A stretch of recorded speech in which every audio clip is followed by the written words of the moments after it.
Good morning and welcome to a new week. This is day 10. Today we will be doing a Nigella flower using braided cotton, braided metallic number 4, and a little bit of number 8 pearl cotton. We will be ruching, doing little drizzle stitches along with pistil stitches and French knots. Okay, we're going to be working with a new thread today, and that is called braided cotton, which are these colors here. It's another painter's thread, and this is just a fabulous thread. So it's made of it's soft organic tape, and it can be used flat. It can be used as a ribbon. Or as a tape, and it can also be ruched. So that is the really fun part about this tape. I've done many stitches with it, but today we're going to ruche it and make a flower. We'll also be adding a little bit of the number 4 braided metallic and a little bit of number 8 pearl cotton as well. So this is going to be a fun dimensional flower. If you're familiar with Nigella, you'll know that it's a very wispy, beautiful little flower. So I'm going to do them at the bottom of my piece as smaller flowers to fill in some of the area at the bottom. Okay, so for our Nigella flower, which is this flower, we're going to do a 6-spoke first, which is right here. And I'm going to show you how to mark that. And I'm using the metallic braid for that. So what I did was I marked at the 1.5 inch, the outer one, like this. So there's the 6 spokes, and then I marked in the center. Then I turned this so that these were midway. So then I'm going to mark the 1 inch, which is this one here.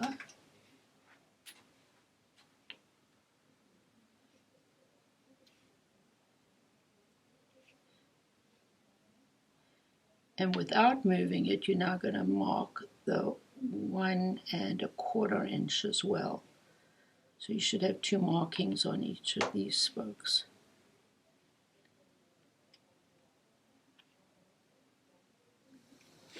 So you can see I've got the center, I've got the one that's out here at 1.5, this one at 1, and then this one at 1.25.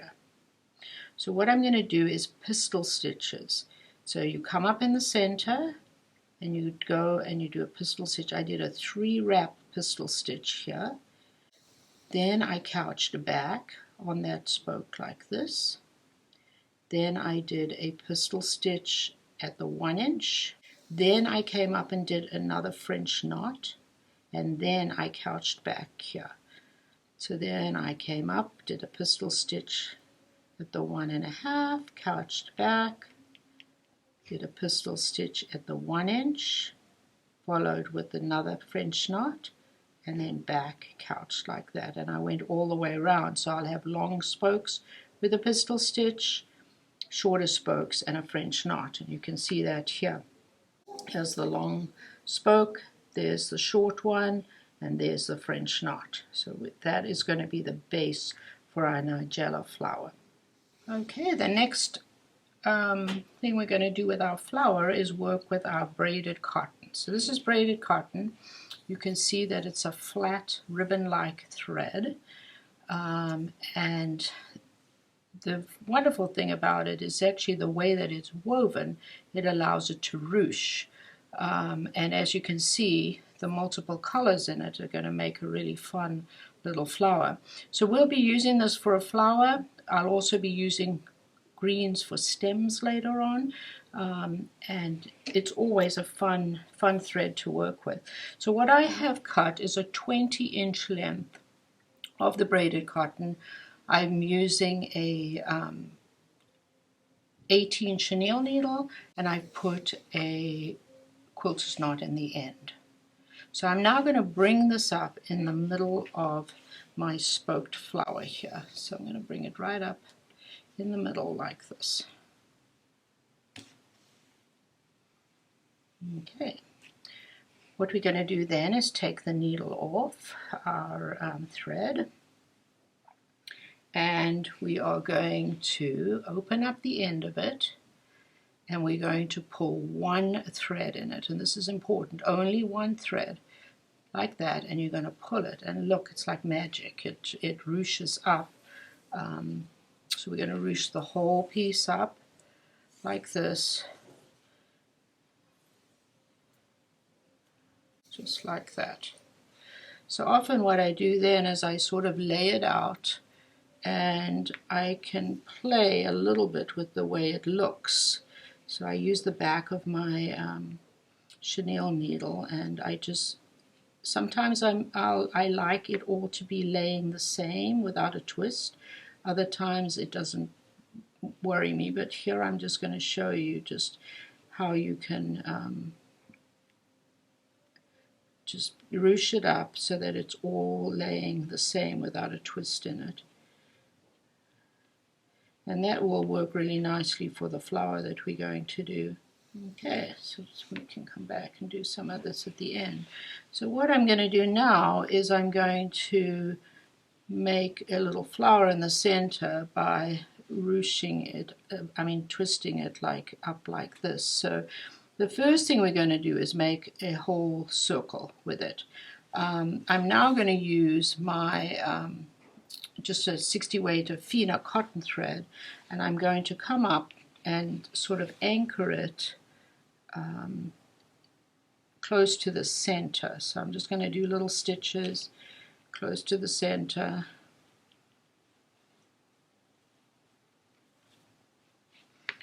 Like this, just anchoring it in place.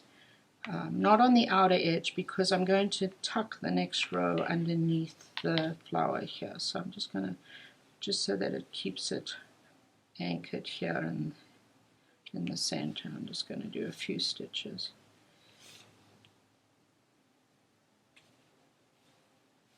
So you can see how it's sort of anchored in the center. So I'm now going to do a second row with this. So what I'm going to do is bring this around, and I'm going to tuck it underneath this row that I've just done like this.